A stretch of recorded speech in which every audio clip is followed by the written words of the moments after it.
Сәлем достар, бүгін сіздермен бірге тосап қосылған өте дәмді, ауызда еритін, үгітіліп тұратын пирог жасаймыз. Бұл пирогтың ерекшелігі қамырында, қамырын өте жұмсақ, үгітілгіш, яғни песочный етіп жасаймыз.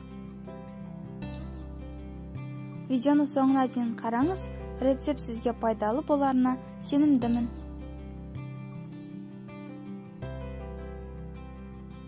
Ең алдымен ыдысқа бір жұмыртқа және бір жұмыртқаның сарысын саламыз. Үстіне жарты стақан немесе 100 грамм қант салып араластырамыз. Содан соң тоңазытқыштан шыққан 180 грамм сары майды үткіштен өткізіп саламыз. Және де біркелкі етіп араластырамыз. Содан соң 3 стакан немесе 360 грамм ұнды електен өткізіп саламыз.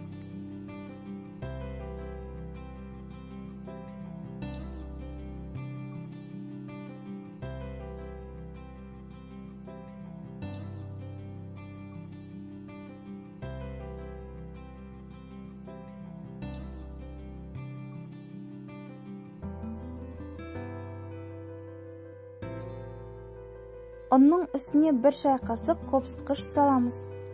1 шай қасық қопсытқышты жарты шай қасық ас содасымен алмастыруға болады. Ал енді қамырды алдымен қасықпен араластырып аламыз. Содан соң қолмен илейміз. Басында қамыр бірікпей жатқан сияқты болады, бірақ сонда да қамырға ештеңе қоспаңыз. Жылы қолмен илегенде май еріп, қамырды біріктіреді. Бірақ қамырды қолмен көп илемеңіз, тек 2-3 минут ғана илесеңіз жеткілікті. Қамырды илеп болған соң, бетін жауып 2 минутқа қойып қоямыз. Содан соң дайын болған қамырды 2 бөлікке бөлеміз. Бір үлкен, бір кіші болуы керек.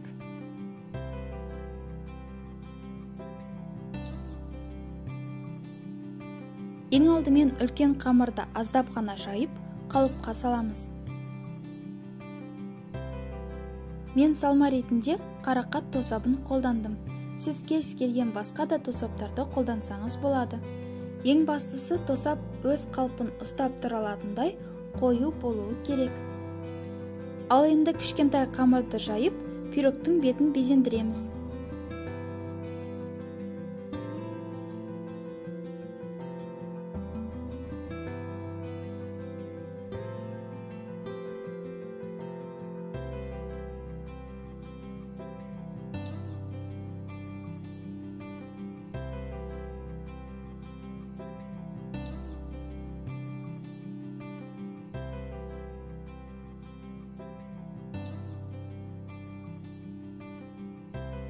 Безендіруден қалған қамырдан печенье жасауға болады.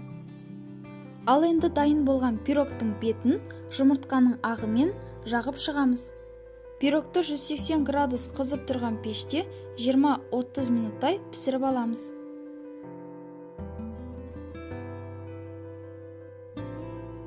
Міне, біздің пирогымыз да пісті. Пирогты әбден суытып алған соң ғана қалыптан алыңыз. Бұл пирогты сіздерге де жасап көруге кеңес беремін.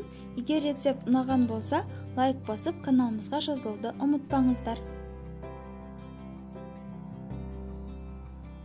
Ал егер жаңа рецепттерді бірінші болып көргіңіз келсе, қоңыраушаны басып қойыңыз. Келесі кездескенше.